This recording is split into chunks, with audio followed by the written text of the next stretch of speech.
The rejection of the proposed copper gold mine in the Chilcotin region has prompted strong reaction by those living in that region.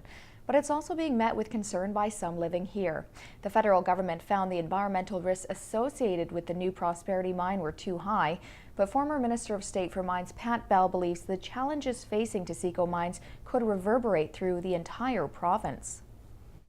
The new Prosperity mine has been rejected by the federal government. The decision gets mixed reaction from parties on either side of the debate, even here. We were happy.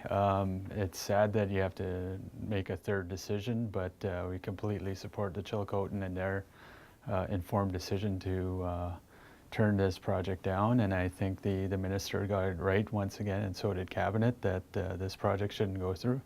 This is the second time Taseko Mines has tried to get the mine approved. The company says it will proceed through the judicial review process.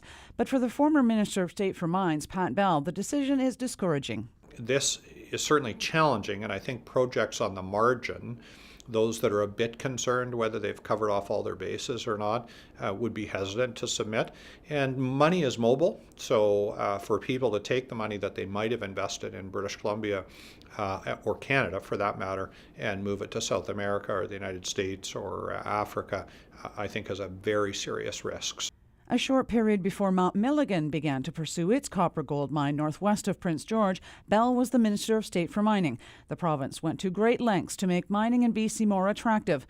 It can be daunting to lure mining to a province when two levels of government are involved. When you go to a mining conference somewhere and you're trying to encourage someone from a large company to invest the literally billions of dollars that it takes to build a mine, you want to do so with a level of knowledge that there's an assurance that the project could be approved and move through the process in an orderly fashion.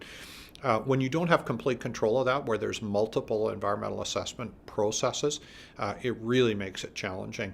The mine is in full production this year, but it didn't happen without some push from First Nations either.